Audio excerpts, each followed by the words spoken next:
Hey guys, tonight we're pulling back the velvet curtains of the Victorian parlor and stepping into a world that looked polished on the surface but hid something far darker underneath.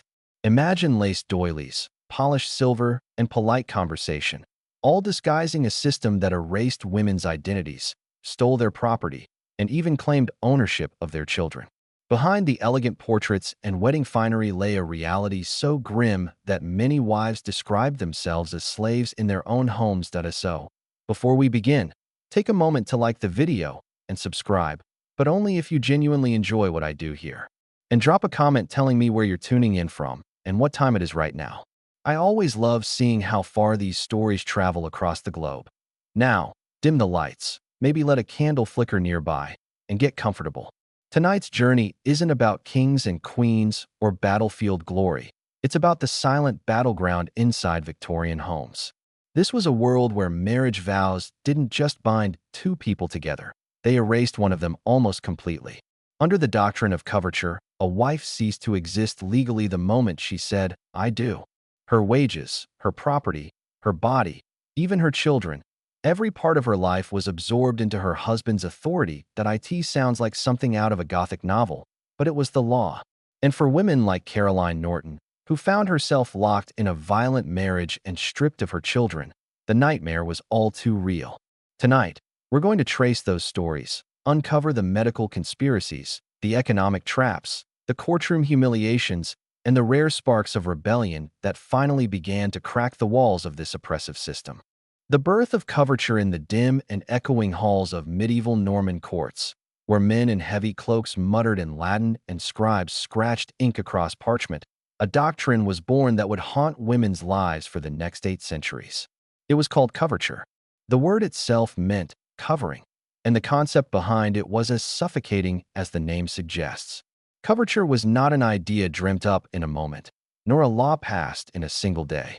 It crept into custom, bled into practice, and hardened into law until it became one of the most unyielding shackles of the English legal system. At its heart, coverture announced a chilling truth. A married woman ceased to exist as a person under the law. The moment she spoke her marriage vows, her identity was folded into that of her husband. She was, in the language of jurists, covered. To be covered sounded almost gentle, protected, sheltered, guarded. But this was no kindly umbrella. It was a burial. The woman's legal being was extinguished, absorbed into her husband's, leaving her with no more independent existence than his horse tethered in the stable or his hound asleep by the fire. Centuries later, Sir William Blackstone, one of the most celebrated commentators on English law, would put the matter plainly in his commentaries on the laws of England. By marriage, he wrote, the husband and wife are one person in law. That is, the very being or legal existence of the woman is suspended during the marriage, or at least is incorporated and consolidated into that of her husband, under whose wing, protection, and cover she performs everything. These words were not metaphorical, not poetic musings on the closeness of marital union. They were precise legal reality. For the unmarried woman, the world looked entirely different. She could own property in her own name, enter into contracts, bring lawsuits, and even act as a guardian of others. She could sign wills, inherit estates, and dispose of them as she pleased. She was, in short, a legal person.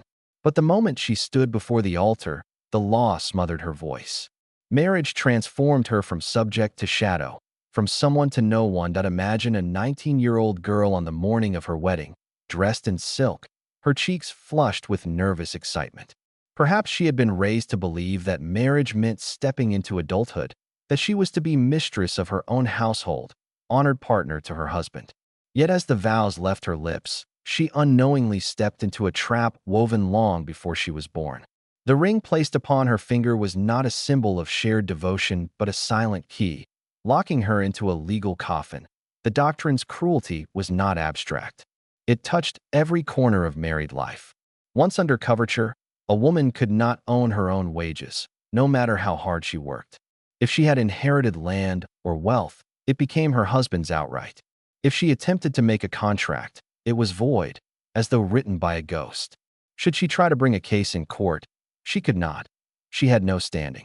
And if her husband turned violent, If his fists or his cruelty reduced her to bruises and silence, the law turned its face away. She had no legal existence to protect. The justification, of course, was protection. Men argued that women were delicate creatures, childlike and in need of guidance. To be covered was to be cared for. Yet the reality was starkly different. Protection meant possession. The husband's authority was absolute, and the wife's submission was not optional. It was the bedrock of the system itself. Historians often describe coverture as a relic of feudalism, but it was much more than that. It was a carefully designed erasure, a way of ensuring that wealth, property, and power remained in male hands across generations. Under this doctrine, a wealthy heiress could not keep her fortune from her husband. Her assets became his the moment vows were spoken. Land, estates, businesses, entire fortunes shifted silently from women to men under the smiling witness of wedding guests. The marriage ceremony was not just a union of hearts. It was a legal transfer, as binding as any deed.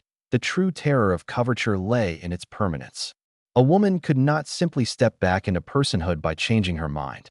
Once married, she remained covered until her husband died or until an impossibly rare legal separation was granted.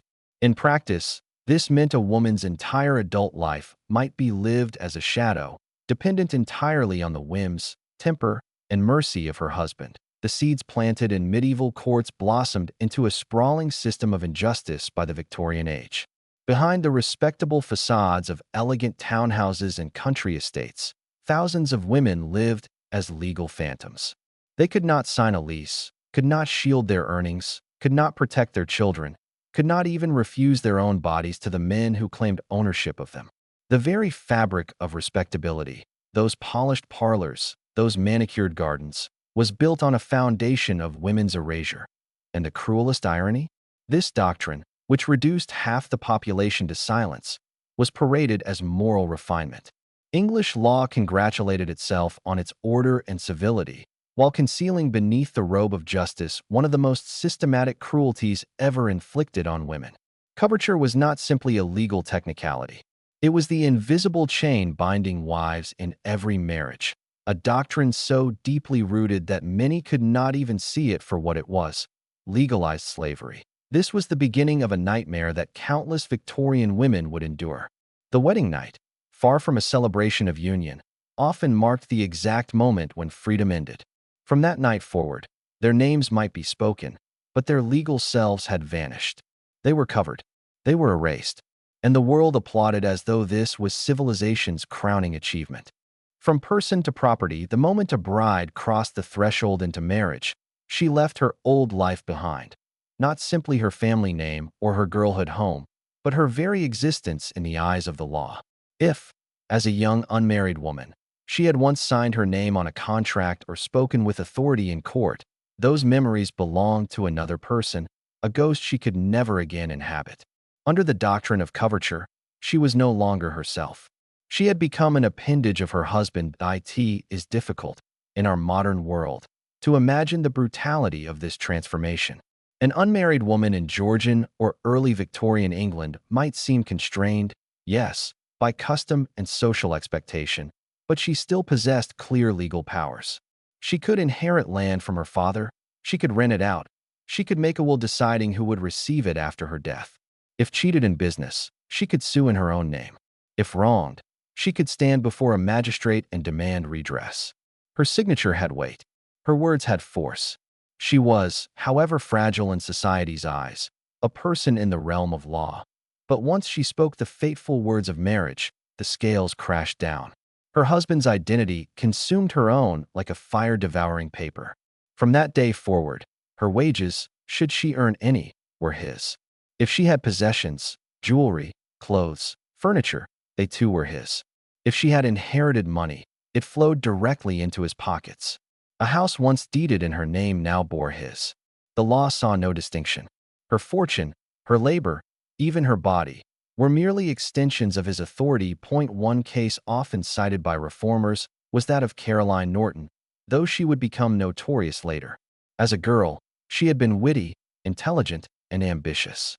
Before marriage, she was legally capable of publishing, of managing her own correspondence, of entering the bustling literary world of London society. Yet when she married George Norton in 1827, those freedoms evaporated overnight. What remained was not Caroline the person, but Mrs. Norton the possession, whose bruises from her husband's fists were not crimes in the law's eyes, but domestic matters. The transformation was total, but it was also silent.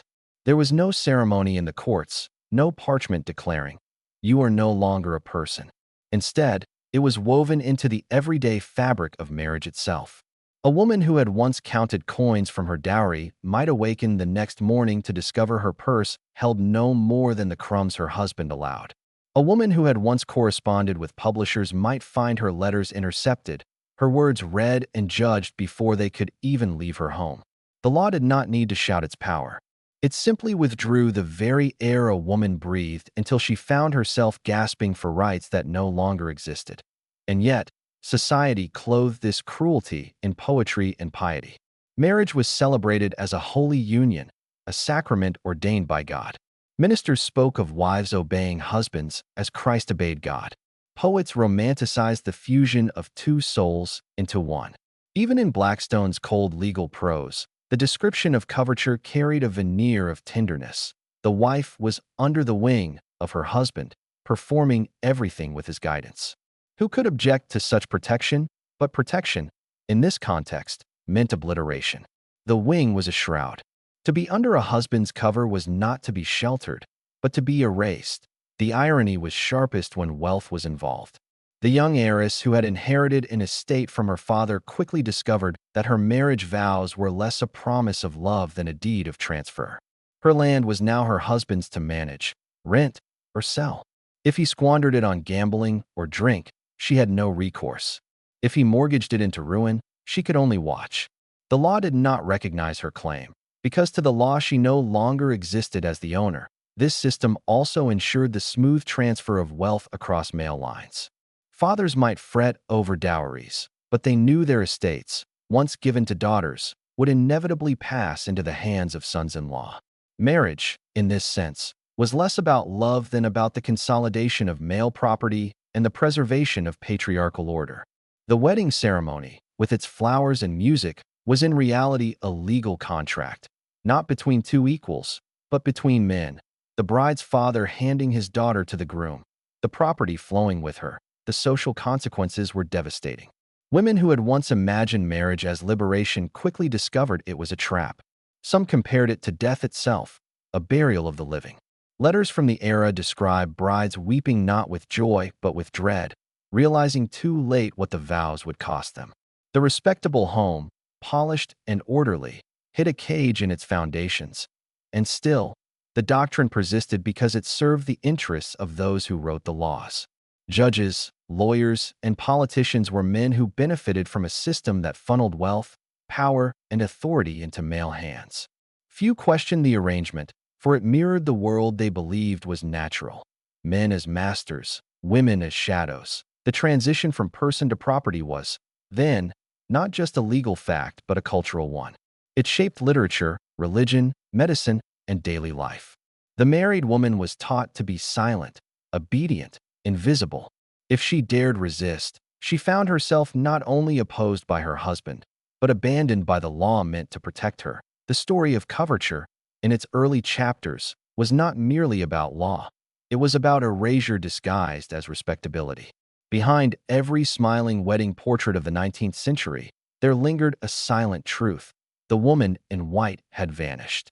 What stood beside the groom in legal reality was not a partner, but a possession, a shadow whose life would no longer be her own. Caroline Norton's nightmare in 1827. A bright-eyed 19-year-old woman named Caroline Sheridan stood at the altar in a fashionable London church. She was the granddaughter of Richard Brinsley Sheridan, the famous playwright, and had inherited his wit, his literary spark, and his hunger for life beyond the confines of drawing rooms. Caroline was clever, strikingly beautiful, and already known in London society for her poetry and charm. Yet in that single moment when she pledged herself to George Norton, a barrister and member of Parliament, she stepped not into the gilded future she had imagined, but into a prison whose walls were built by law itself. At first glance, George Norton seemed respectable. He was well-connected, with a promising legal career and a place in Parliament. He promised Caroline a life of comfort, perhaps even admiration, as the wife of a rising political figure. But beneath the polished surface was a man whose temper seethed like a storm waiting to break. Caroline would soon learn that her marriage vows had not bound her to a partner, but shackled her to a tyrant. The early years of their marriage revealed the bitter truth. George's charm dissolved into rage, his ambition into resentment. He struck Caroline with words that cut deeper than any blade, and soon those words were joined by blows. Neighbors whispered of shouting behind the Norton doors, of a wife's sobs muffled by heavy drapes. Yet in the eyes of the law, there was no crime. Caroline's bruises were invisible to the courts, for under coverture she was no longer a person capable of being wronged. She belonged to George. His violence was not assault, it was his right. Caroline tried to find purpose in her writing. Her wit and intelligence had always drawn notice, and she began to publish poems and stories. Her earnings, however, did not belong to her. Each pound, each shilling she made flowed directly into George's hands. He squandered much of it on his pleasures, yet it was he, not she, whom the law recognized as the rightful earner. Caroline's talent filled bookshelves, but she could not even buy a ribbon without his consent. The true cruelty of her marriage became clear in 1835, when Caroline, desperate to escape the violence, attempted to leave George. He responded with a weapon more devastating than his fists. He took their 3 young sons. Under coverture, the law recognized him alone as their parent. Caroline's cries, her pleas, her maternal rights meant nothing. Her children were legally his property, as surely as the coat upon his back. Caroline wrote in despair to her friends, "I am a prisoner here, and my children are my prison wardens." Her words carried the agony of a woman who could see her sons only from a distance, who could not touch their hair or hear their laughter without George's permission. For 2 long years, she would not lay eyes on her youngest child. The separation gnawed at her soul, a torment no mother should endure. Yet the courts upheld it, citing the law that gave absolute paternal custody to fathers. The injustice of Caroline's plight captured attention precisely because she was no obscure housewife hidden in a factory district. She was well-born, well-educated, and connected to literary and political circles. Her suffering could not be dismissed as the complaints of a nobody. The public read her letters, whispered about her sorrows, and began to see in her story the monstrous face of coverture. Caroline's marriage also exposed how deeply the doctrine was entwined with financial exploitation. Though she earned money through her pen, she had no control over it. Her husband could, and did, intercept payments, sometimes leaving her with nothing. Friends lent her money in secret, slipping coins into her hands as though she were a beggar rather than a celebrated author. Each act of kindness was a rebellion against the law's demand that she remain dependent. Even when George's violence escalated, Caroline had no legal recourse. If he struck her, the law shrugged. If he locked her away, it was within his rights. Should she try to accuse him in court, she had no standing to sue. She was not considered a separate person capable of seeking justice. The very man who brutalized her was her legal identity. To sue him would have been to sue herself. The psychological toll was as devastating as the physical. Caroline lived in a constant state of fear, not only of George's temper, but of the suffocating reality that she had no escape. To leave him was to abandon her children forever. To stay was to endure his cruelty, his theft of her earnings, and the erasure of her selfhood. It was a choice between a mother's grief and a wife's torment. And yet, from this abyss of despair, a fire began to kindle. Caroline's pain sharpened her pen. She began to write not only poems and stories, but pamphlets, essays, and appeals that exposed the horrors of coverture to the public eye. She transformed her private misery into a political weapon. Where the courts silenced her, her words carried her voice into Parliament, into newspapers, into the conscience of the nation. The Caroline Norton case, as it became known, would galvanize debates about custody, property rights, and women's legal existence. But in the years before reform, Caroline remained trapped. Her sons grew under the shadow of a father who used them as pawns. Her earnings vanished into the pockets of a man who despised her. Her bruises faded only to be replaced by new ones. And yet, through it all, she endured, her pen scratching across paper long into the night, a voice refusing to be extinguished even when the law declared she no longer existed. Caroline's nightmare was not hers alone. It was the lived reality of countless Victorian wives whose stories went untold, whose bruises remained unseen. But because Caroline was articulate, visible, and determined, her suffering could not be so easily ignored. She became the unwilling face of a system designed to crush women into silence, and the spark that would, in time, begin to unravel its chains. Wealth means nothing. Property stolen in Victorian England. Wealth was supposed to mean security. A dowry, an inheritance, a carefully managed estate. These were thought to shield women from the uncertainties of life. A young bride might believe that, even if her marriage soured, the money her father had left her would provide a cushion against ruin. But under the iron grip of coverture, wealth was not protection. It was bait. The moment a woman married, everything she owned or might inherit passed into her husband's hands. Rich or poor, heiress or seamstress, the law saw no distinction. Once wed, she ceased to exist as a legal being. The stories of women who discovered this truth are scattered through Victorian records, each one a tragedy of dispossession. Take Frances Power Cobb, for example. In 1857, she inherited £1,000 from her father, a considerable sum, enough to support her comfortably for years. But she never touched a penny of it. Her husband claimed it instantly, as the law allowed, and spent it as though it had been his all along. Frances later wrote bitterly, "I might as well have thrown the money into the sea. My husband took possession of it as absolutely as if I had never existed." Her words capture the essence of coverture, the erasure of self so complete that even a woman's inheritance seemed to vanish the moment it was hers. The law's cruelty did not end with the seizure of property. Husbands could, and often did, confine their wives to asylums to strip them of what little independence they might retain. Consider the case of Elizabeth Parsons in 1858. Her husband wanted her inheritance. His solution was simple. He declared her insane and had her committed to a private asylum. Under coverture, he needed no proof, no trial, no medical board to challenge his word. A husband's authority was enough. Elizabeth disappeared behind the locked gates of the asylum, while her money flowed into his pockets. The law, instead of defending her, stood at his side. This was the hidden terror of wealth for women. Far from providing security, it often made them targets. An heiress's fortune was bait to unscrupulous suitors. Once she married, her dowry became his outright. If he chose to gamble it away in smoky taverns or invest it poorly, she had no right to protest. If he sold her family estate, the law recognized his authority.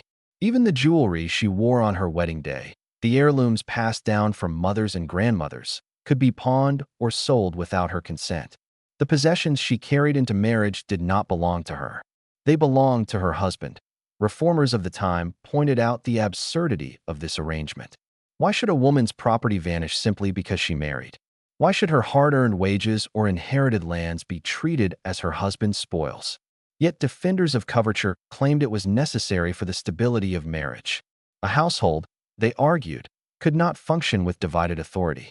The husband must have control of all resources, or else the family would collapse into chaos. To them, a wife's rights were a dangerous redundancy, threatening the unity of the marital bond. The consequences of this belief were devastating. Many women entered marriage with fortunes, only to be left destitute within a few years. Husbands squandered their wives' inheritances on mistresses, gambling tables, or speculative investments. Some grew violent when the money ran out, blaming their wives for failing to provide more. Others simply abandoned their families, leaving women penniless, yet still legally bound to them. Unable to reclaim what was theirs, the system's defenders like to speak of partnership, but partnership implies choice and equality. Coverture allowed neither. The wife's role was not partner, but possession. She was the conduit through which wealth flowed from her family to her husband, and from him to whomever or whatever he pleased. Her fortune, like her body, was his to command. The hypocrisy of Victorian society is striking here. Respectability was its highest virtue. Families prided themselves on their homes, their carefully tended reputations, their daughters' advantageous marriages. Yet beneath the polished veneer, Marriage was often a legalized theft. Fathers who had worked their whole lives to build estates saw their daughters' inheritances slip into the hands of reckless sons-in-law. Mothers who hoped their daughters would be secure in widowhood discovered instead that everything had been lost to debts and squander. Behind the wedding finery lay the reality.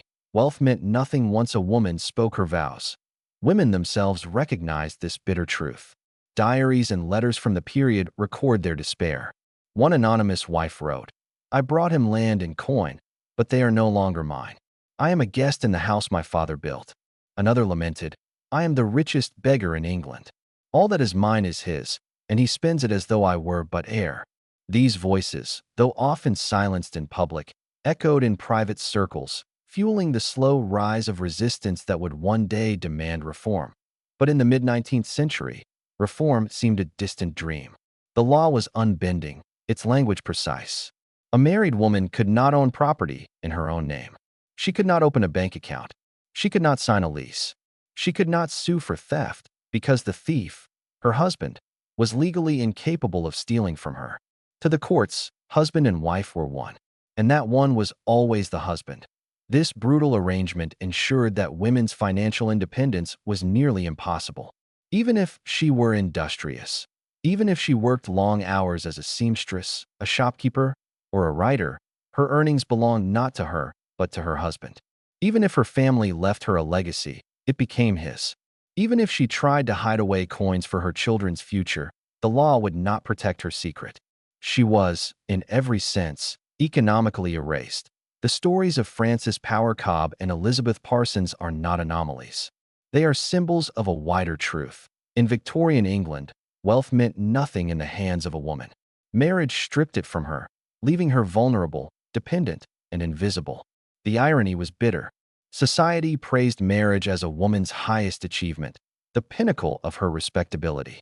Yet in reality, it was the doorway to dispossession, the point at which every safeguard she might have carried vanished into the hands of the man who called himself her husband. Wives as cattle, the language Victorians used to describe wives was revealing. Behind the polished manners and stiff politeness of drawing rooms, one finds a chilling metaphor repeated in sermons, in legal commentary, and in casual conversation. A wife was no different from a man's cattle. She was his possession, his creature, his property. The idea sounds grotesque to modern ears, but in the 19th century, it was woven into the very fabric of law and culture. An observer at the time put it starkly. A married woman in England has no legal existence. She is her husband's cattle, no different from his horse or his dog. It was not hyperbole. The law made no distinction. The same authority that allowed a man to discipline his farm animals or to harness his horses also permitted him to control his wife's body, her movements, and her labor. Marriage, sanctified by church and law, was in reality a deed of ownership. This mentality extended far beyond legal texts. Clergymen preached that a wife's duty was obedience, just as servants obeyed masters. Medical authorities declared that resistance to a husband's authority was unnatural, even pathological. Popular culture reinforced the message, depicting women as delicate, dependent, and childlike, requiring firm guidance. The husband's control was portrayed as protective care, while the wife's submission was praised as feminine virtue. But beneath these soft words lay the hard truth. Wives were domesticated beings, bound as securely as livestock behind the fences of marriage. One of the most sinister expressions of this belief was the so-called rule of thumb.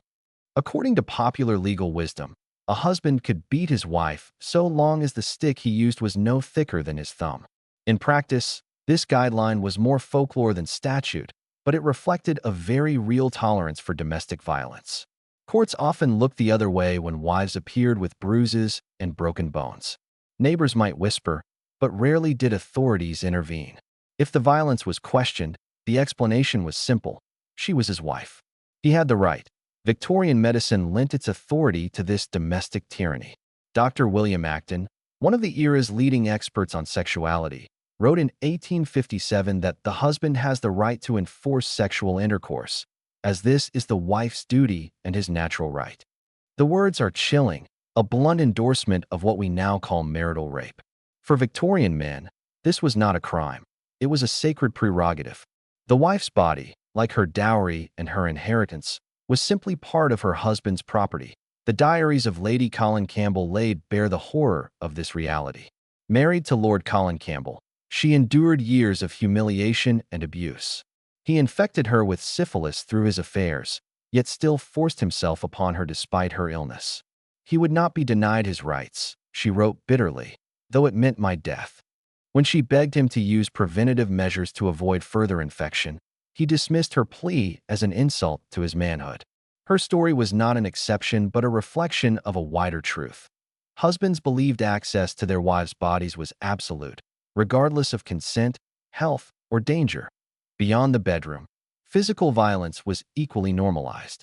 Medical records and parliamentary reports documented women arriving at hospitals with broken jaws, shattered ribs, burns from hot pokers, knife wounds, and even bites that tore off ears. One doctor described pregnant women beaten so savagely that they miscarried. Yet even in the most extreme cases, justice was elusive. Magistrates routinely handed down minimal sentences, weeks in prison, sometimes only days. Worse still, courts often blamed the wives themselves. A woman who complained of violence was accused of nagging, provoking, or failing to be properly submissive. The case of Hannah Mullins in Manchester in 1869 illustrates the cruelty of this system. Her husband John beat her so severely that she was hospitalized with 3 broken ribs, a fractured skull, and internal bleeding. When she pressed charges, the magistrate sentenced John to just 14 days in prison. But the insult did not stop there. The court also ordered Hannah to be more obedient to her husband when he returned home, implying that her supposed insolence had provoked the attack. Justice, in this twisted system, reinforced tyranny rather than restraining it. For working-class women, the brutality was often worse. Husbands who labored in factories or mines returned home exhausted, embittered, and often drunk. Wives were expected to hand over their wages, cook meals, and tend children, regardless of the violence they endured. Factory owner testimonies to parliamentary inquiries in the 1840s revealed a grim cycle. Women handed over their pay packets on Friday. Men spent the money in taverns by Saturday night. And on Sunday, wives were beaten for failing to provide enough food. Poverty and violence fed each other, creating homes that were less sanctuaries than battlegrounds. Activists like Emmeline Pankhurst, who later became famous for suffrage, documented cases in coal mining districts where men stripped their wives naked and whipped them with belts for perceived failures in domestic duties. These were not hidden scandals, but known realities, tolerated by a society that considered them the private business of husbands. A woman's screams echoed behind the walls of her home, but the law did not hear them. To intervene would have been to trespass upon a man's authority over his property. This system thrived precisely because it was cloaked in respectability.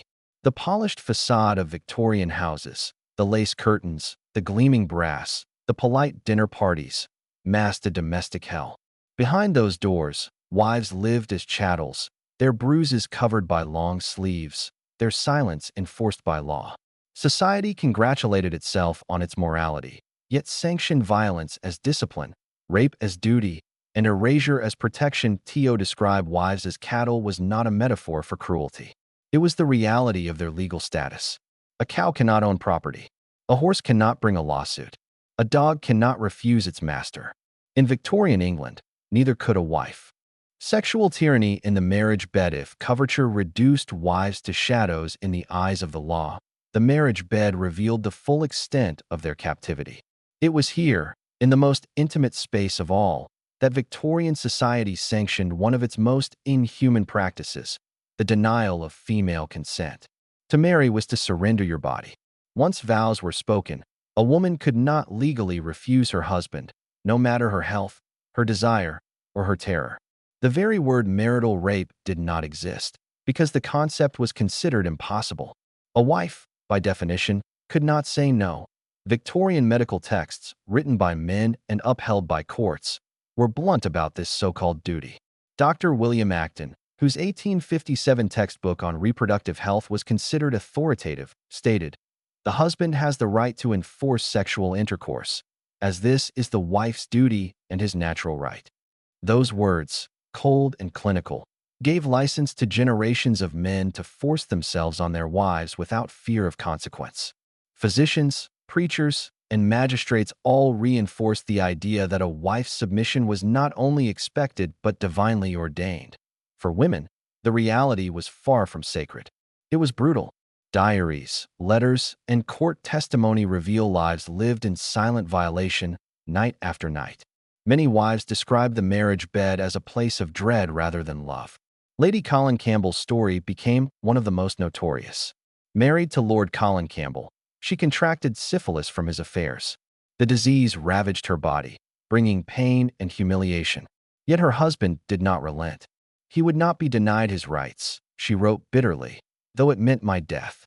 When she begged him to use protection, he scoffed that such precautions insulted his manhood. To him, her suffering was irrelevant. To the law, her pleas did not exist. Lady Colin's case was sensational because she was aristocratic, visible in society's gaze. But her ordeal reflected countless others. Working-class wives had no platform to share their stories, but their suffering was just as acute. Some arrived at hospitals with infections and injuries from repeated assaults. Others endured pregnancies year after year, their bodies worn down by men who viewed them as vessels for children rather than human beings with wills of their own. The medical establishment not only excused but encouraged this dynamic. Physicians argued that women naturally lacked sexual desire, and that those who resisted intercourse were fulfilling their proper role. In contrast, any wife who admitted to enjoying sex was branded a nymphomaniac, a woman with a disease that required medical treatment or confinement. In this twisted logic, pleasure was pathology and refusal was impossible. The husband alone defined what was normal, what was acceptable, and what would occur. Religious authorities piled on their own justifications. Clergymen preached that wives owed their husbands conjugal rights as a sacred duty. To refuse was not only disobedience, but sin. Sermons told women that their bodies were not their own but belonged to their husbands, citing scripture as proof. What the law enforced, religion sanctified, and medicine rationalized. Together, they created an airtight system in which women's voices were silenced before they could even speak. The horror of this system is revealed in the testimonies of women who dared to complain. When they sought help from courts, they were met with cold dismissal. Judges ruled that a man cannot rape his wife because consent was presumed permanent. To resist was to defy the marriage contract itself. In effect, once vows were spoken, a woman's body ceased to belong to her. It was property signed over to her husband. Some of the most harrowing accounts came not from courtrooms, but from medical records. Physicians recorded women arriving with bruised thighs, torn flesh, and infections left untreated by husbands who continued their assaults. Many women carried these wounds in silence, knowing no authority would protect them. For some, the only escape was death, whether from disease, childbirth complications, or the exhaustion of a body used without rest. Even in aristocratic circles, where scandal occasionally broke through the veil of respectability, the pattern remained the same. Wives who accused their husbands of sexual cruelty were branded hysterical or vindictive. Husbands defended themselves with the same refrain: rights, duty, marriage. The public often sided with the men, treating wives' complaints as exaggerations or evidence of mental instability. The cultural assumption was clear: men's desires were natural, women's resistance unnatural. The violence of the marital bed rippled outward into every aspect of women's lives. It bound them to pregnancies they did not choose, exposing them to the dangers of childbirth again and again. It exposed them to venereal diseases contracted through their husbands' affairs. It crushed their sense of self, teaching them that their will, their dignity, and their consent were illusions erased by law. The marriage bed, supposedly a place of intimacy and trust, became instead a battlefield where women fought silently for the smallest shred of autonomy and lost. And yet, even in the face of this sanctioned tyranny, some women found ways to resist. Diaries survive in which wives describe feigning illness, locking doors, or secretly fleeing to relatives' homes. Others fought back with the only weapon they had, the written word. Lady Colin Campbell's published diaries, though scandalous, exposed a truth many already knew but few dared speak. Her courage in revealing her husband's cruelty shamed polite society. forcing readers to confront the reality of marital rape. Still, change did not come quickly. The law remained unmoved, the courts unwavering in their refusal to recognize consent within marriage. The public preferred to look away, clinging to the illusion that marriage was sacred and pure. For the vast majority of women, the bedroom remained a place of fear. This was the tyranny hidden behind lace curtains and gilt headboards. The outward symbols of Victorian respectability, the starched collars, the polished silver, the carefully posed wedding portraits, concealed nights of terror endured by wives who had no right to say no. Their bodies were treated as possessions, their pain dismissed as irrelevant, their voices silenced by a doctrine that claimed to protect them while destroying their humanity. Violence without consequence, the Victorian home was praised as the sanctuary of civilization, the place where respectability bloomed and the moral order of the nation was preserved. Yet behind its heavy curtains, many wives lived in terror. Violence was not an exception but a routine, a fact of life made all the more horrific by the law's refusal to acknowledge it as a crime. Under coverture, a husband who beat his wife was not a criminal but a disciplinarian. His fists, his boots, his belt, all were instruments of his authority. And when wives sought justice, the courts offered little more than contempt. Records from hospitals and courtrooms reveal the extent of the brutality. Women arrived bloodied and broken, their bodies bearing the marks of unrestrained violence. Bones fractured, jaws shattered, ears bitten off, eyes blinded. Pregnant women suffered kicks to the abdomen, some miscarrying under the force of their husbands' blows. Medical reports detailed knife wounds, burns from hot pokers, and bruises so deep they left women bedridden for weeks. These were not rare cases. They were the hidden epidemic of Victorian marriage. The story of Hannah Mullins in Manchester in 1869 exposes how little the system cared for its victims. Hannah's husband, John, beat her so savagely that she was hospitalized with 3 broken ribs, a fractured skull, and internal bleeding. She did what few women dared. She pressed charges. The court listened, acknowledged the violence, and sentenced John to just 14 days in prison. Then, in a twist of cruelty almost unimaginable, the magistrate instructed Hannah to submit more willingly to her husband upon his release. The message was clear. Her resistance, not his brutality, was the real offense. Such verdicts were common. Judges and magistrates often framed domestic violence as a problem of disobedience rather than assault. Wives were chastised for being shrews, nags, or rebels against their husband's rightful authority. Even when men were punished, the sentences were laughably light compared to the injuries inflicted. A woman might carry the scars of her husband's rage for a lifetime, while he endured only weeks of inconvenience. The social attitudes that supported this legal neglect were equally damning. In taverns and workshops, men joked about taming their wives with fists. Popular proverbs excused violence as a natural part of marriage. Even advice manuals implied that some level of correction was necessary to keep a household in order. The so-called rule of thumb, though more folklore than law, embodied the spirit of the age. A man could beat his wife with a stick no thicker than his thumb. In practice, even this supposed limit was rarely enforced. Religion, far from offering comfort, often reinforced the abuse. Clergymen preached that wives must obey their husbands as the church obeys Christ. Sermons reminded women that patience and submission were godly virtues, even in the face of cruelty. Some religious authorities even suggested that a husband's violence was a form of divine correction, a tool God placed in men's hands to keep their households in order. To resist was to defy not only one's husband but heaven itself. For working-class women, the violence was often compounded by poverty. Many labored long hours in factories or as servants, only to hand their wages directly to their husbands. By Friday night, those wages often disappeared into taverns. On Saturday, drunken husbands staggered home and turned their frustrations on their wives. By Sunday, women were beaten for failing to provide meals with money they no longer had. Parliamentary inquiries recorded these cycles of violence, yet nothing changed.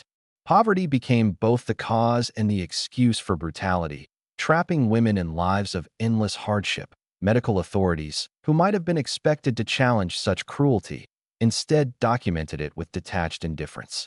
In 1878, Francis Power Cobbe examined hospital records and found countless cases of domestic brutality. Women arrived with broken limbs, disfiguring injuries, and wounds inflicted with household objects. One had been burned with a poker, another stabbed with scissors, another kicked until she miscarried. Doctors treated the injuries but rarely questioned the cause. To them, it was simply part of the unspoken reality of married life. The normalization of violence even seeped into literature and popular culture. Comic prints depicted wives being beaten, often with exaggerated humor. Songs and ballads joked about drunken husbands, teaching their wives a lesson. The suffering of women became entertainment, a dark humor that masked the reality of shattered bodies and broken spirits. And yet, some women tried to resist. They fled to relatives, sought refuge in workhouses, or attempted to hide from abusive husbands. But the law provided no safe haven. A husband could legally force his wife to return, and those who sheltered her risked prosecution for interfering with his rights. Even if she escaped his house, she could not escape his power. He controlled her earnings, her property, her children, and her body. The fist that struck her was backed by the full weight of the law. The cruelty of this system lay not only in the violence itself, but in its utter lack of consequence. A man could maim his wife, and society would scold her for provoking him. He could brutalize her while pregnant, and the courts would advise her to be more submissive. He could destroy her health, her spirit, her dignity, and still sit at church beside her, regarded as a respectable citizen. The bruises faded, but the message remained. Wives had no rights the law was bound to respect. This was the silent terror behind Victorian respectability. The polished homes and manicured gardens concealed a grim reality. Countless women lived in fear of the very men who were supposed to protect them. Their pain was invisible, their cries dismissed, their wounds minimized. Violence, in this world, was not a crime. It was a husband's prerogative, another expression of ownership in a marriage that transformed women from partners into possessions. The trap of motherhood for many Victorian women, marriage was not only a prison. It was a breeding ground for perpetual fear. The wedding vows did not merely bind a wife to her husband's authority. They condemned her body to cycles of pregnancy and childbirth she could neither refuse nor control. In an age without reliable contraception, with the law denying women any right to reject their husbands, motherhood became less a choice than a trap. Each night in the marital bed carried the possibility of another pregnancy, and each pregnancy carried the very real risk of death. Maternal mortality rates in the mid-19th century were staggering. In wealthy households, 1 out of every 200 births ended in the mother's death. In working-class neighborhoods, where malnutrition, overwork, and poor medical care compounded the dangers, the odds were far grimmer, sometimes as high as 1 in 30. For women forced to endure 15 or more pregnancies across their lives, these statistics were not abstractions. They were looming shadows, reminders that each labor might be their last. The stories written in hospital records speak volumes. Women arrived at the London lying-in hospital exhausted, their bodies ravaged by near-constant childbearing. Some had been pregnant nearly every year of their married lives. Others came in emaciated, carrying their 12th or 13th child, their health so broken that even survival meant a lifetime of weakness. One physician admitted that the wards were filled not with women sick from disease, but women sick from marriage itself. Elizabeth Wolstenholme, an early reformer, captured this reality in her searing words of 1869. A married woman exists in a state of perpetual violation. She cannot control when or how often she becomes pregnant, cannot limit the size of her family, and cannot protect her health from the ravages of repeated childbirth. Her words rang true for thousands of wives across Britain. Their bodies, like their wages and their property, belonged to their husbands. The trap of motherhood was compounded by the law of custody. Under coverture, children did not belong to their mothers. They were the property of fathers, absolutely and without question. If a wife attempted to leave an abusive husband, she faced an agonizing choice: freedom without her children or captivity with them. The law recognized only the father as the parent, leaving mothers utterly powerless. The agony of maternal separation was perhaps the most unbearable cruelty of all. Caroline Norton, whose story had already become a symbol of coverture's brutality, wrote despairingly of being cut off from her 3 sons after leaving her violent husband. "I am a prisoner here," she confessed, "and my children are my prison wardens." For 2 years, she did not see her youngest child. Her sorrow was echoed by countless mothers whose children were taken as punishment for daring to resist. But even when children remained in the household, the mother's role was legally fragile. If a husband chose to beat or neglect his offspring, the wife had no power to intervene. If he wished to send them away to apprenticeships, to factories, even into prostitution, she could do nothing. Parliamentary investigations in the 1860s documented shocking cases of fathers selling their children into industrial labor or sexual slavery while mothers watched helplessly. In Manchester, factory inspectors found children as young as 5 working 14-hour days in dangerous mills, their labor contracted by their fathers for a few shillings or a bottle of gin. Mothers' protests meant nothing. The emotional weight of this system was crushing. To bear a child, and yet have no legal claim to it, was a torment few could describe. Mothers who buried their children grieved doubly, for even in death, their relationship was denied by the law. The grave belonged to the father as much as the child ever had. To love, to nurture, to risk one's life in childbirth. None of it translated into legal recognition. The cruelty extended beyond the nursery into the very conditions of pregnancy itself. Poor women were forced to continue working through their pregnancies, with no legal right to rest or maternity leave. The 1842 Parliamentary Report on the Employment of Women and Children in Mines revealed horrifying scenes. Women crawling on hands and knees through narrow coal tunnels, dragging heavy carts even while in the throes of labor. Some gave birth underground, wiping themselves clean with rags before returning to their loads. Others miscarried silently in the dark shafts, their suffering unseen and unrecorded. Factory districts told a similar story. Pregnant women stood for 12 to 14 hours at looms, bending and lifting until their backs gave out. Domestic servants worked until they collapsed, often punished by their mistresses for laziness if pregnancy slowed their pace. No law protected them. No institution offered refuge. To be poor and pregnant in Victorian England was to carry both a child and a sentence. Even wealthy women were not spared the terrors of the motherhood trap. Though cushioned by money and better medical care, they remained at the mercy of childbirth's risks. Anesthesia, available by mid-century, was often denied to them by doctors who declared that pain in labor was divinely ordained. Dr. Charles Meigs, a leading obstetrician, famously wrote that pain is a most valuable aid to a woman in her time of travail. To relieve it, he argued, would rob her of her maternal character. Thus, women of all classes face childbirth not as a moment of joy, but as a trial by agony, a test imposed by both God and man. This relentless cycle of pregnancy, childbirth, and loss trapped women in perpetual vulnerability. Their health was eroded, their children taken or endangered, their futures bound by laws they had no power to change. For them, motherhood was not the glowing ideal celebrated in Victorian paintings and poetry. It was a cage, and yet, despite the dangers, the grief, and the exhaustion, mothers clung fiercely to their children. They hid coins for food, patched clothes with trembling hands, and rocked infants even as their own bodies broke under the strain. Their love, powerless in the eyes of the law, remained their only weapon against the system that reduced them to shadows. The trap of motherhood was designed to destroy their autonomy, but it could not extinguish their humanity. The children belonged to him if Victorian marriage stripped women of their legal existence. It was in motherhood that the cruelty of coverture cut deepest. To give birth to a child, to endure the hours of pain and the risk of death, meant nothing in the eyes of the law. A mother's bond, that most sacred tie of nature, was erased by a single fact.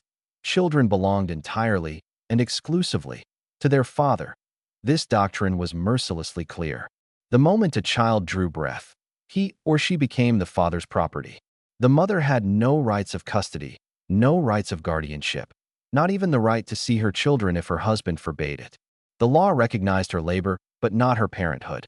She might nurse an infant through fevers, rock it through nights of sleepless cries, watch over it with love and devotion.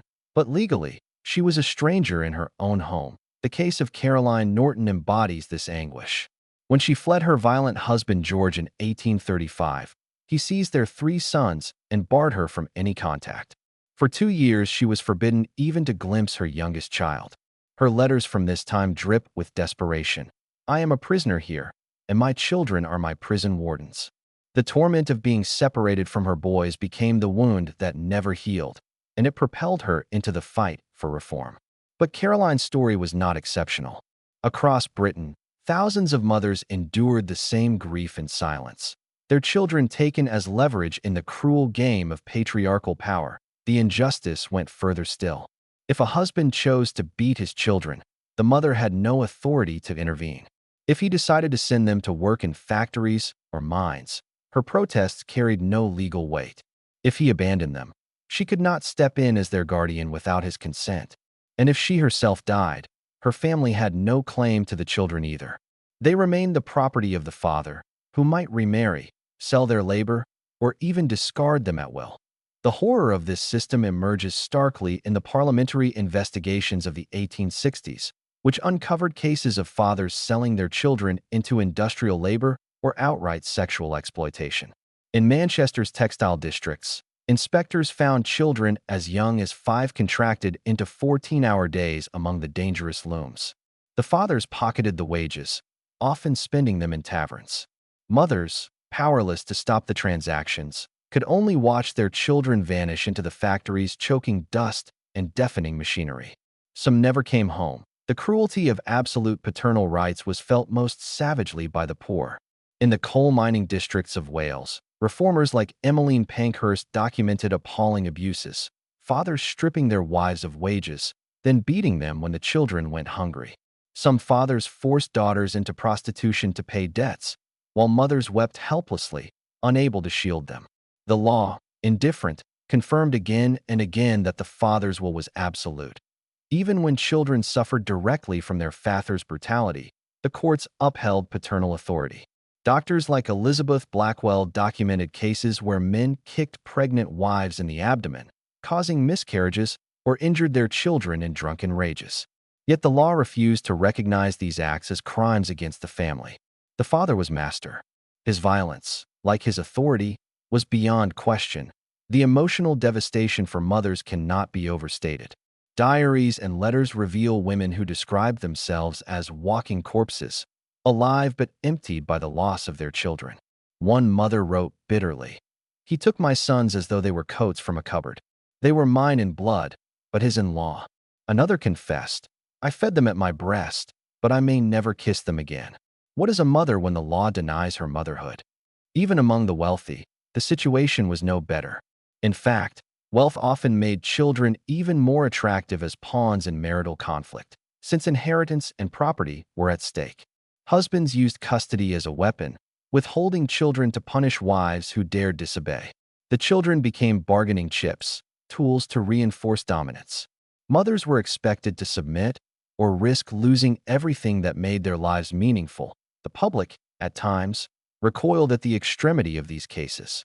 Caroline Norton's plight, widely reported in newspapers, horrified readers who imagined themselves torn from their children.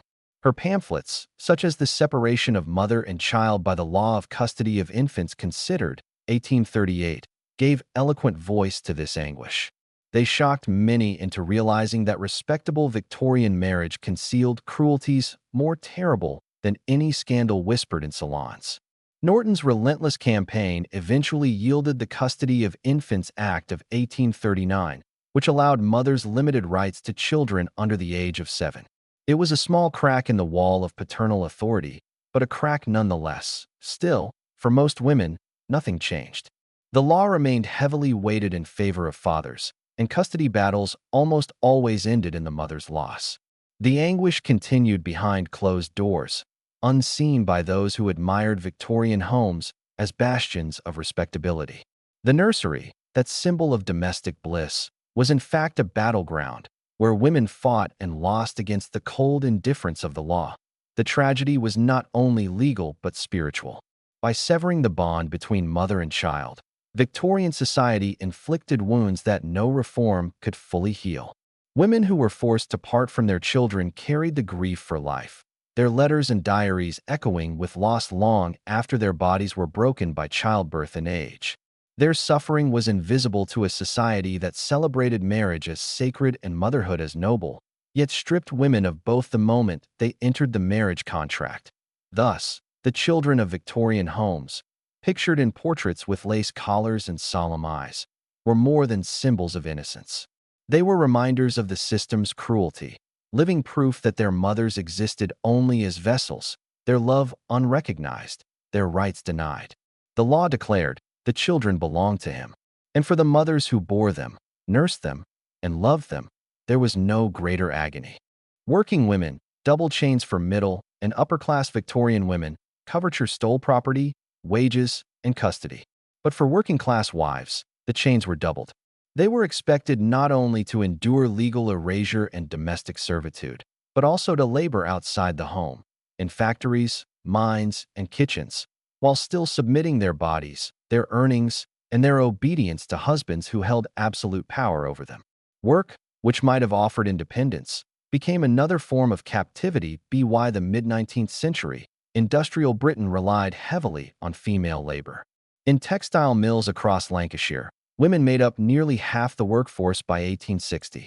In mines, particularly in Wales and northern England, women hauled carts of coal through suffocating tunnels.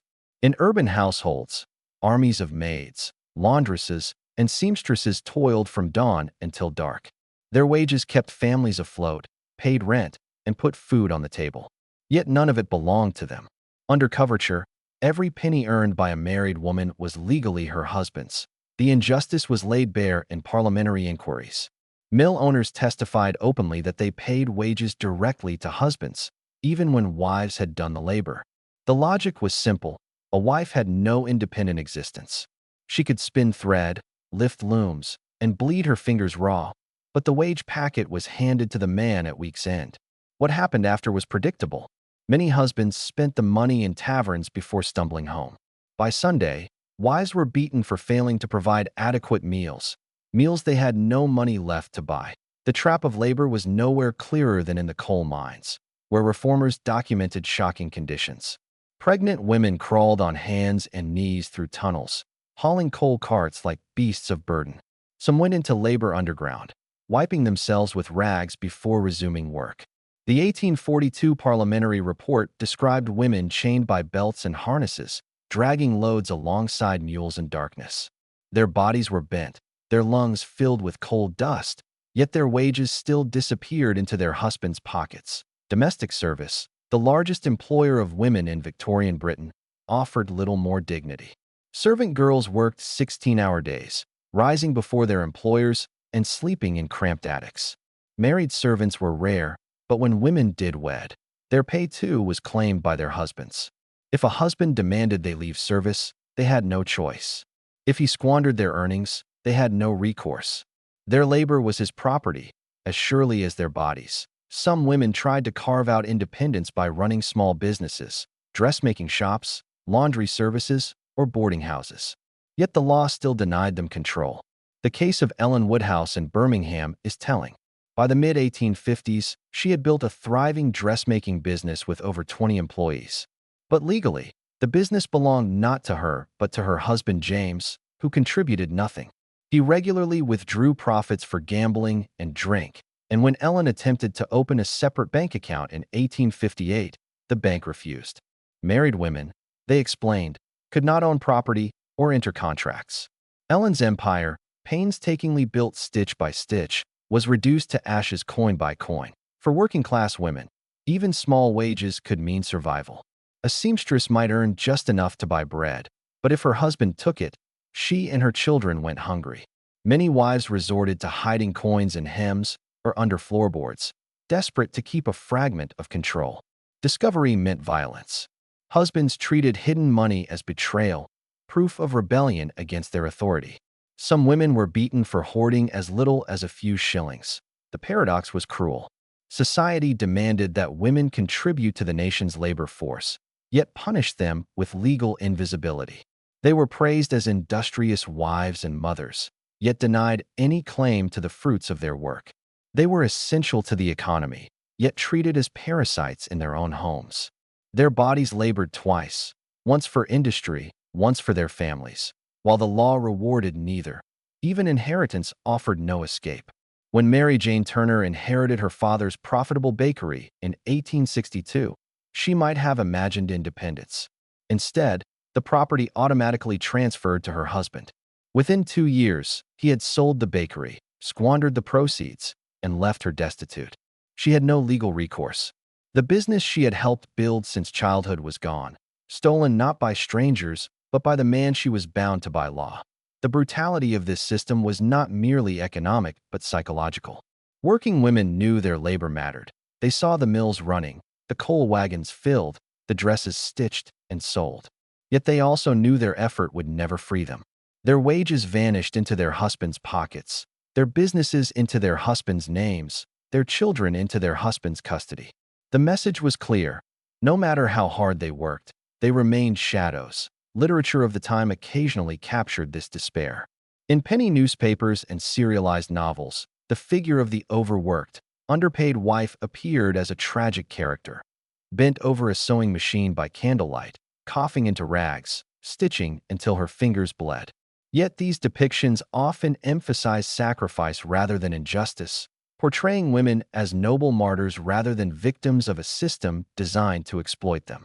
Society romanticized their suffering while ignoring its cause. For many women, the only escape was flight, leaving husband and home behind. But flight meant poverty, social disgrace, and above all, the loss of children. Few dared attempt it. The double chains of work and marriage bound them too tightly. In the mills, in the mines, in the kitchens of the wealthy, their labor sustained Victorian Britain. Yet in the courts, in the banks, in the eyes of the law, they did not exist. The contradiction was stark. Victorian England congratulated itself on progress, prosperity, and moral refinement, but built that respectability on the backs of women who were doubly enslaved. First by their husbands, then by their labor. Their sweat fueled the factories, their hands clothed the nation, their bodies bore the next generation. Yet their names were absent from contracts, their rights absent from law, their voices absent from the society they sustained. They were not merely wives. They were workers, and in both roles, they were property. The economic prison if coverture erased a woman's identity and violence enforced her obedience, the economy completed her captivity. For married women in Victorian England, money itself became a chain. Every coin they earned, every inheritance they received, every business they built slipped instantly from their hands into their husbands'. Economic dependence was not an accident of marriage. It was its design to the heart of this prison was a simple rule. A wife could not own property. She could not open a bank account, sign a lease, or make a contract. Even if she worked long hours, her wages belonged not to her, but to her husband. She might handle the money in daily life, buying bread, paying the coal man, patching the family's budget, but the legal authority over it rested entirely with him.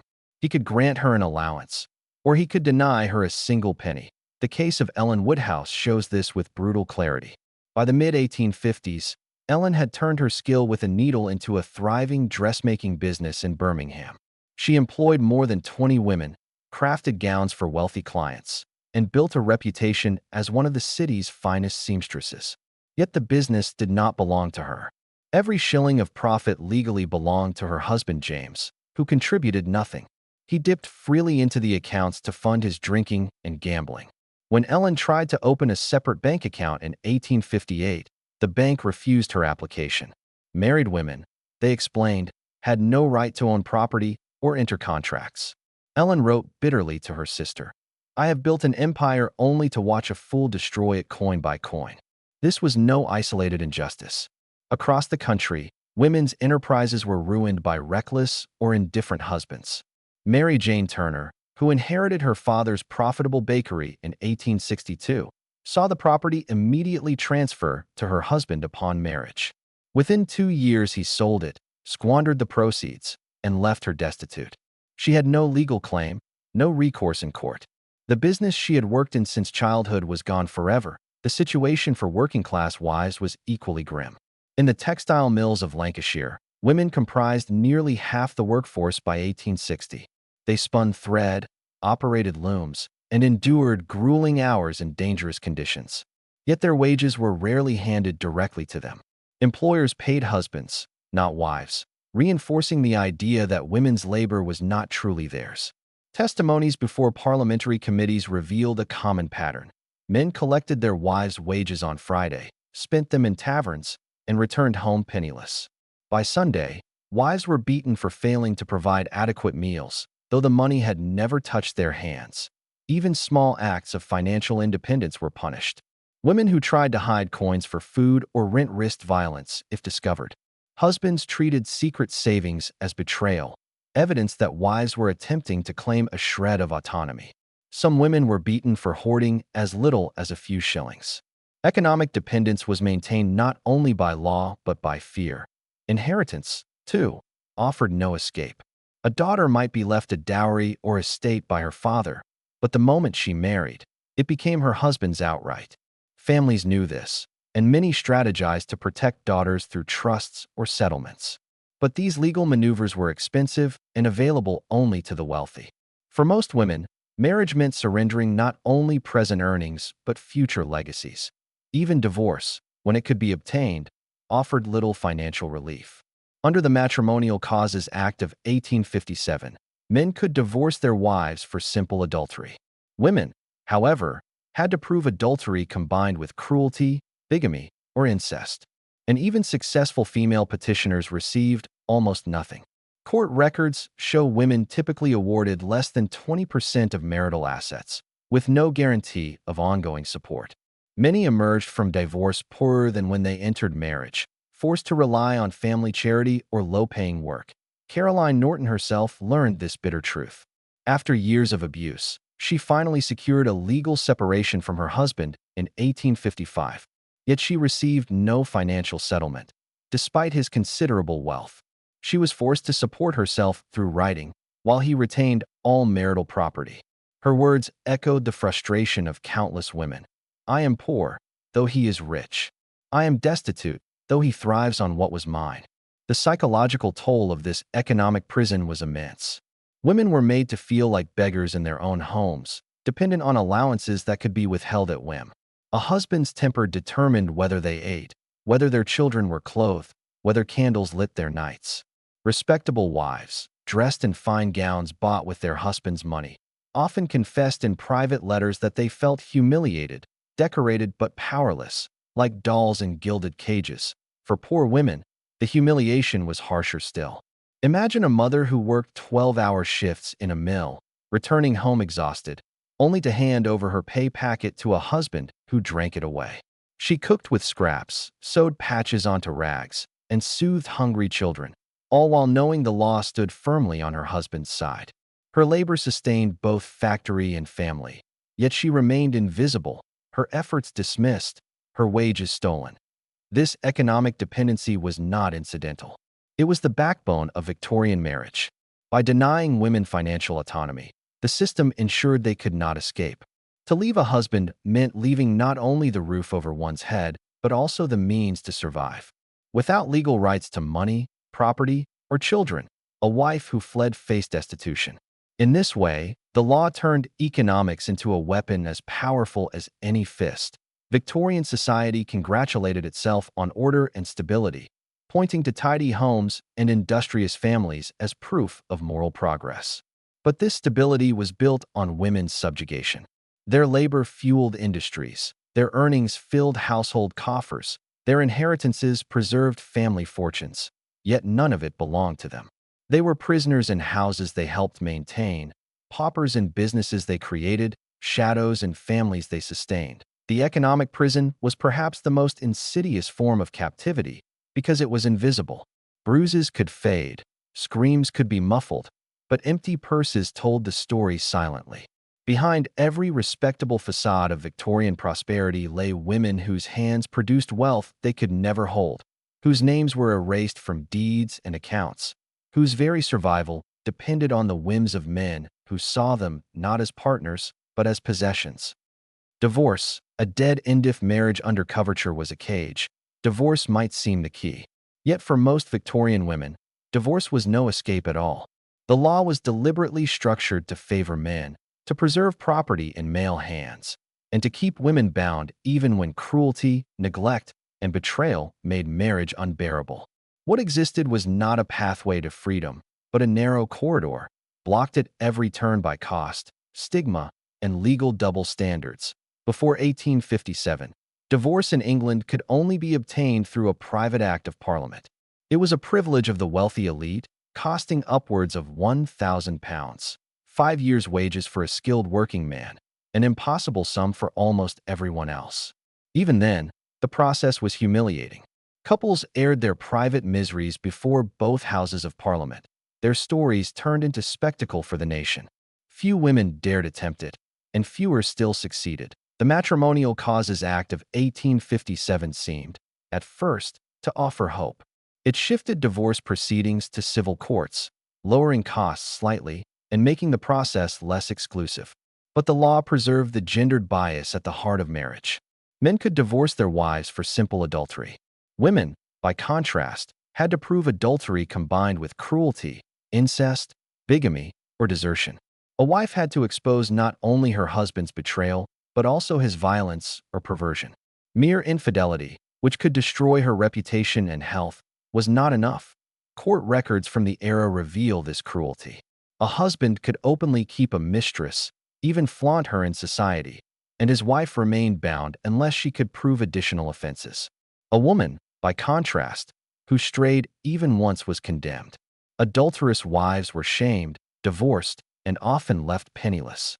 Respectable society whispered about their disgrace, while their husbands carried on with little more than raised eyebrows. The double standard was law. The financial realities made divorce nearly impossible for working-class women. Even with civil courts, costs ran between £500 and £1,000, still far beyond the reach of ordinary families. For poor wives, trapped with violent or drunken husbands, divorce was a fantasy. Their choices were grim: endure the abuse, flee and face destitution, or turn to the workhouse. Leaving meant abandoning home, children, and any shred of respectability. For the few wealthy women who succeeded, divorce often brought little relief. Settlements were meager, typically granting wives less than 20% of marital assets, with no guarantee of ongoing support. The law assumed that a woman, once freed, could survive on charity or her own labor, though society offered few respectable occupations. Many divorced women found themselves penniless, shunned by family, and barred from employment because of the stigma of being fallen. The story of Caroline Norton again illustrates this bleak reality. After years of abuse, she managed in 1855 to secure a legal separation from her husband George. Yet she received no financial settlement, despite his wealth. Her earnings from writing were still legally his, though he allowed her a portion out of grudging necessity. Caroline described her position with bitter clarity. "I am poor, though he is rich. I am destitute, though he thrives on what was mine." Her separation freed her from George's fists, but not from his shadow. Even when women could prove their case, public sympathy was scarce. Divorce trials became scandals splashed across newspapers, their intimate details dissected for gossip. Wives were cross-examined about their private lives, their morality questioned, their characters smeared. Men, by contrast, were portrayed as victims of disobedient or faithless wives. Courts and press alike reinforced the idea that women who sought divorce were selfish, rebellious, and dangerous to the sanctity of marriage. The stigma was devastating. Divorced women were often treated as social pariahs.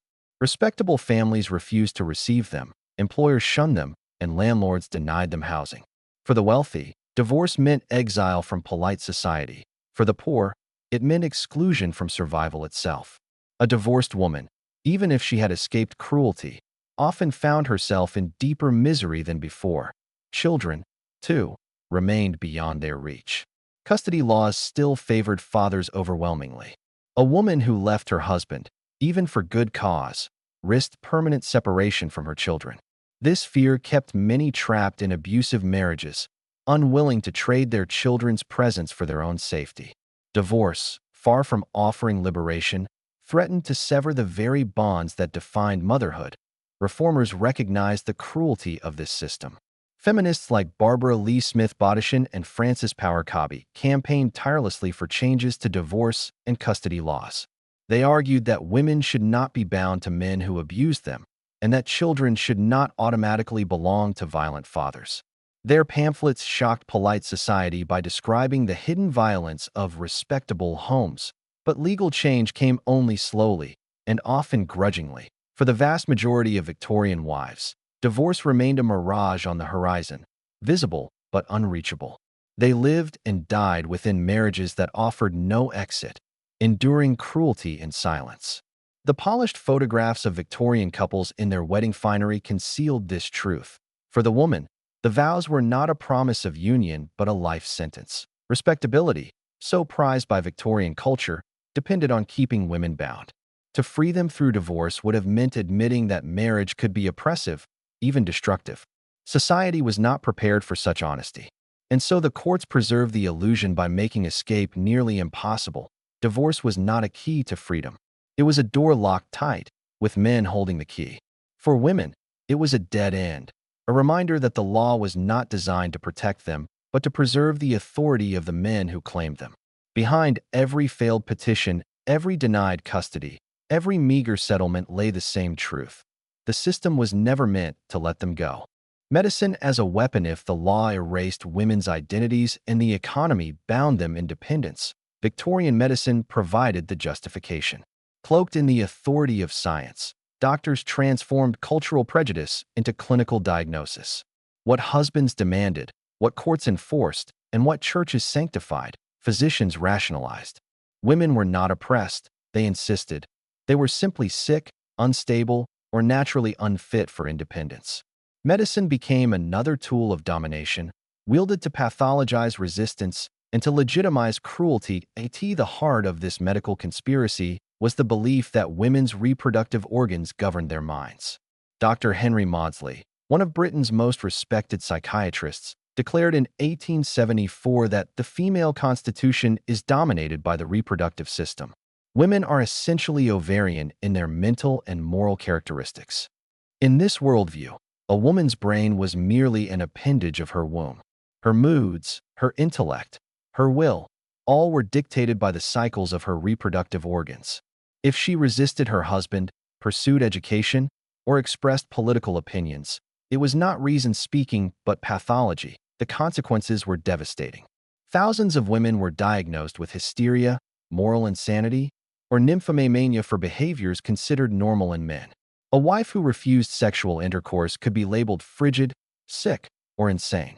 A woman who sought education or read excessively was warned that intellectual exertion would damage her delicate reproductive system.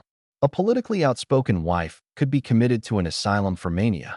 In the medical journals of the time, case studies of disobedient wives sat side by side with studies of epileptics and lunatics.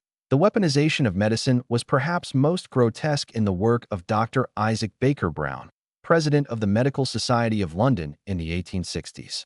Convinced that women's sexual pleasure caused insanity, epilepsy, and criminal behavior, he performed thousands of clitoridectomies, surgical removal of the clitoris, on married women. His book, On the Curability of Certain Forms of Insanity, Epilepsy, Catalepsy, and Hysteria in Females, outlined his methods, presenting mutilation as cure. Husbands brought their wives to him for treatment when they suspected them of infidelity, rebellion, or mere desire for independence. With the sanction of medical authority, women's bodies were literally cut to enforce obedience. Private asylums became the dumping grounds for inconvenient wives.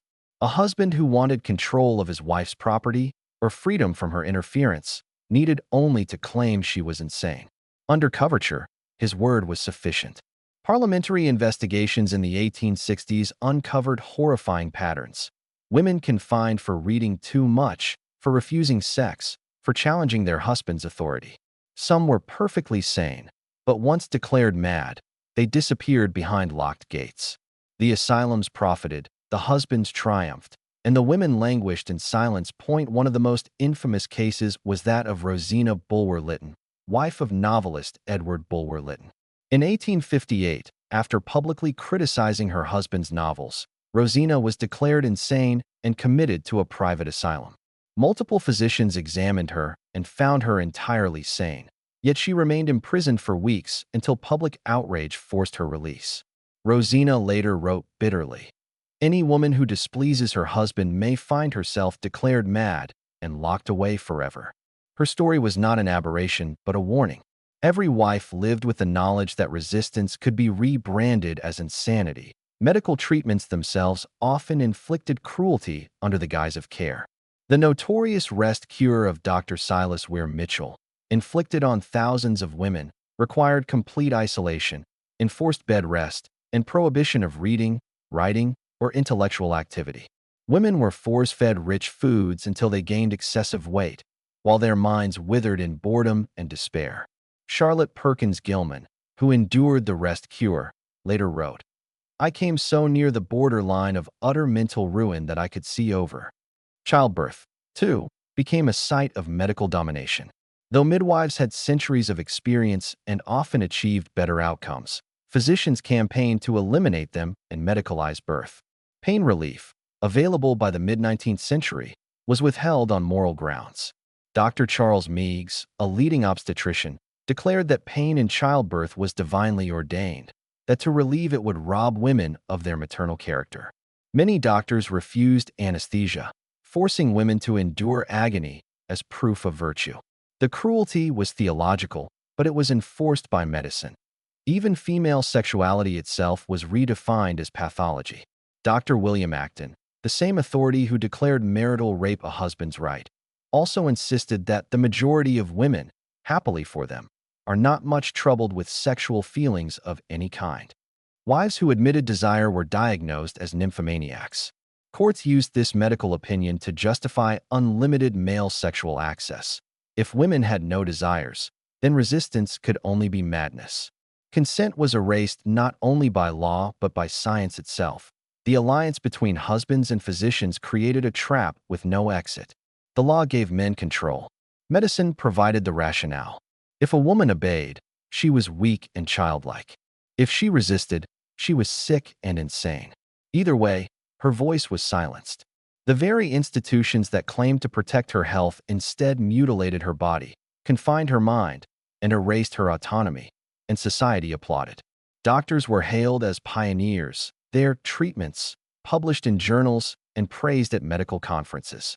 Husbands congratulated themselves on being enlightened, using science rather than brute force to manage their wives. Respectability was preserved, cruelty disguised as cure. Behind the polished exterior of Victorian progress lurked a system of medical violence as destructive as any fist. This was medicine not as healing, but as weapon.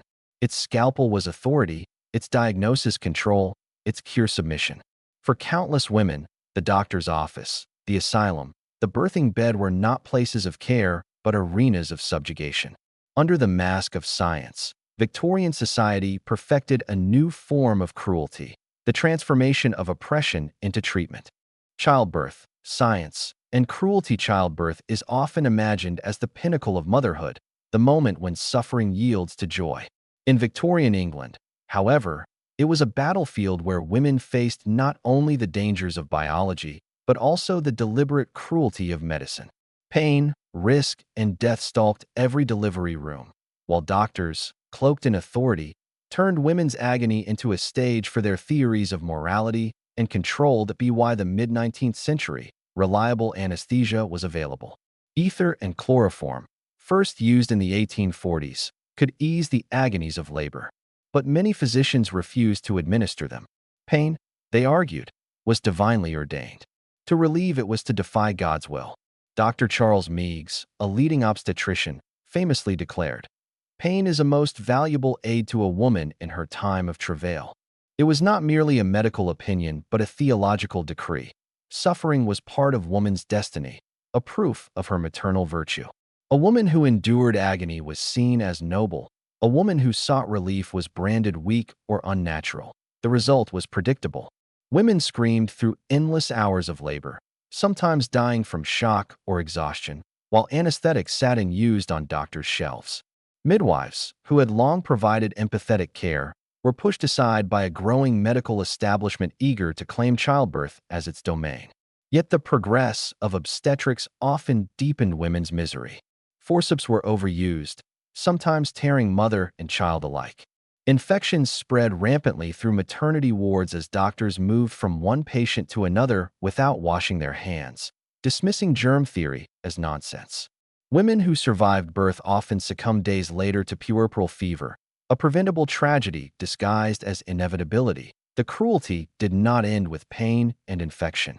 Victorian medicine also policed women's sexuality and morality through childbirth. Dr. William Acton, the same authority who insisted husbands had the right to enforce intercourse, claimed that healthy women had little to no sexual desire. If a wife enjoyed intimacy, she was branded a nymphomaniac, a diagnosis that could lead to confinement or even surgery. Childbirth, in this twisted framework, became both punishment and cure. A woman who dared express pleasure in sex was restored to virtue by enduring the agony of labor, her suffering proof of her chastity. Even maternal mortality was reframed as moral destiny. Clergymen preached that death in childbirth was a sacred sacrifice, akin to martyrdom. Families consoled themselves that their daughters and wives had fulfilled God's will by dying to bring forth life. The medical establishment, rather than challenging this fatalism, reinforced it. Pain and death were not failures of medicine. They were tests of femininity. Hospital records reveal the devastating human cost. In the 1850s, maternal mortality rates hovered around 1 in 200 births for wealthier women.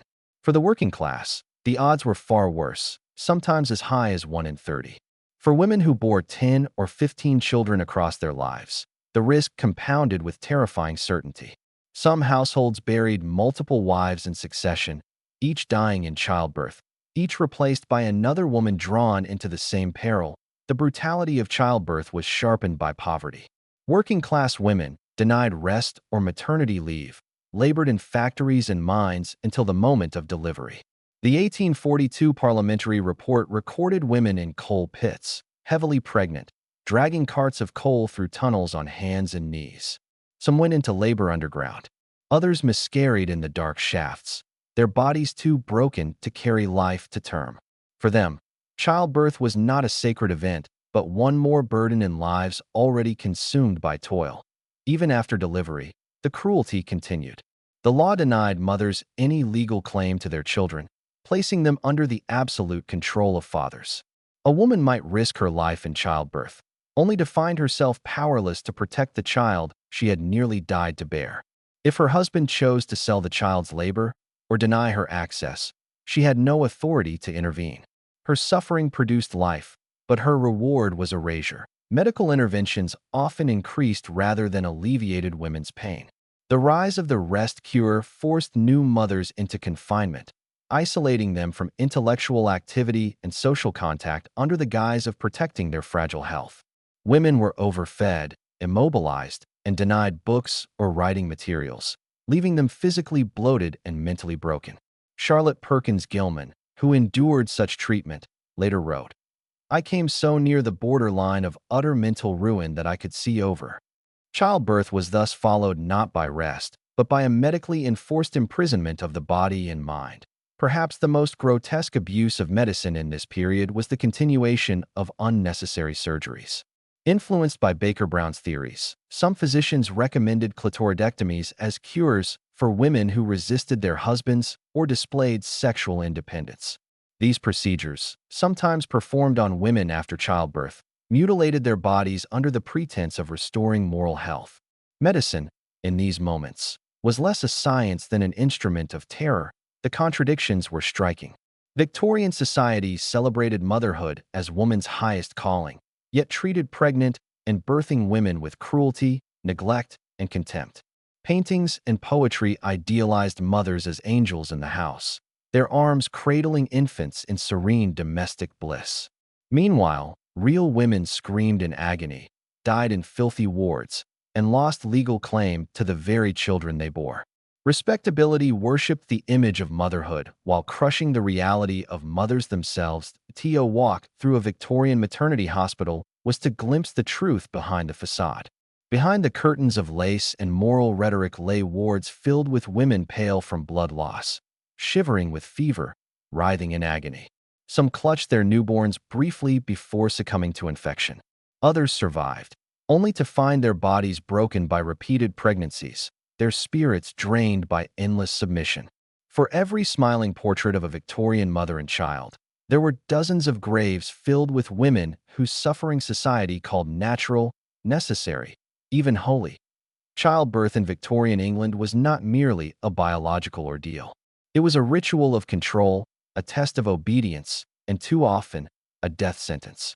It revealed, more starkly than any other aspect of marriage, how deeply the system was designed not to protect women, but to sanctify their suffering. Pain was virtue, death was destiny, and cruelty was medicine. Cracks in the wall. Early rebels, for centuries, Coverture had stood like an unyielding fortress, its walls built from law, religion, and custom. Within it, women were erased, their voices silenced, their labor and children claimed by men. Yet no fortress, however mighty, remains untouched forever. In the 19th century, cracks began to appear, hairline fractures first, then widening breaks, pushed open by women who refused to accept silence.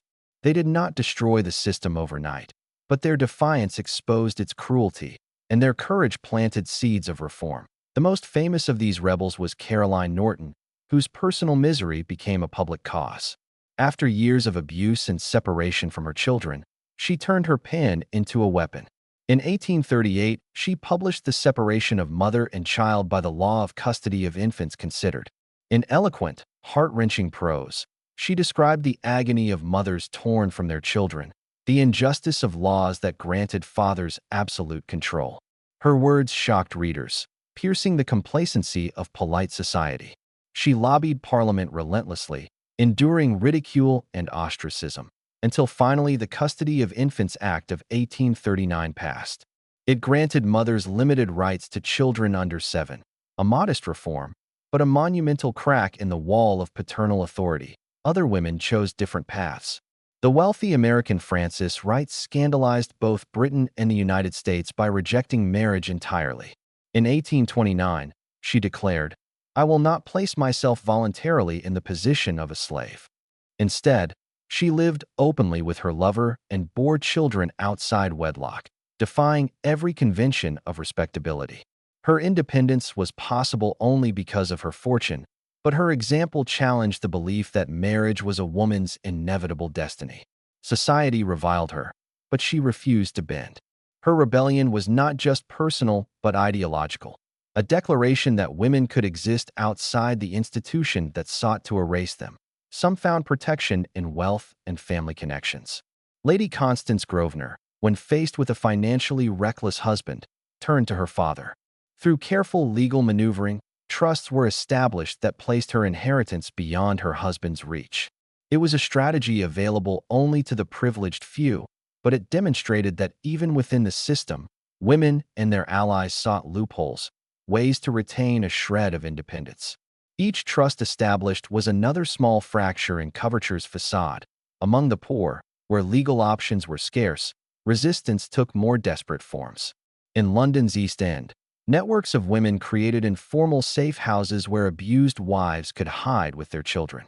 These underground refuges, often run by widows, midwives, or sympathetic neighbors, were lifelines for women with nowhere else to turn. Though the law still recognized the husband's right to reclaim his wife, these secret networks bought women time, shelter, and sometimes the chance to flee entirely.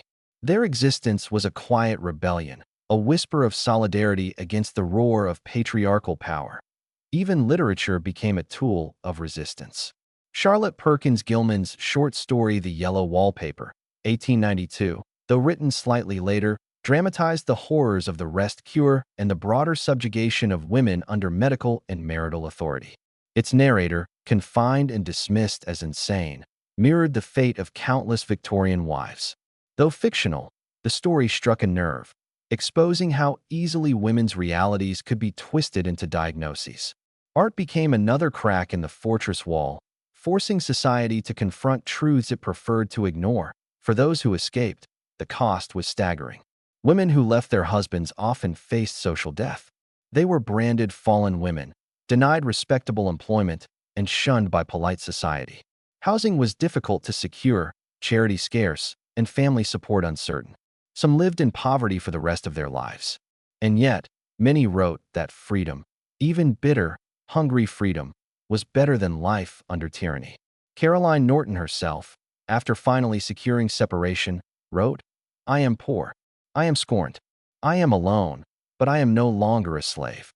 Her words captured the paradox of early rebellion. Freedom was possible, but it came at a terrible price.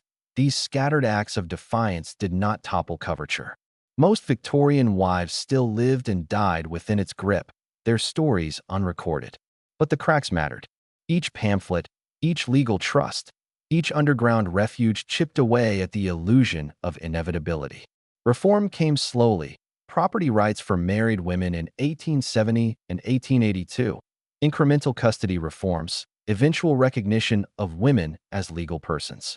These victories were partial, precarious, and often delayed. Yet they marked the beginning of the end for a system that had erased women for centuries.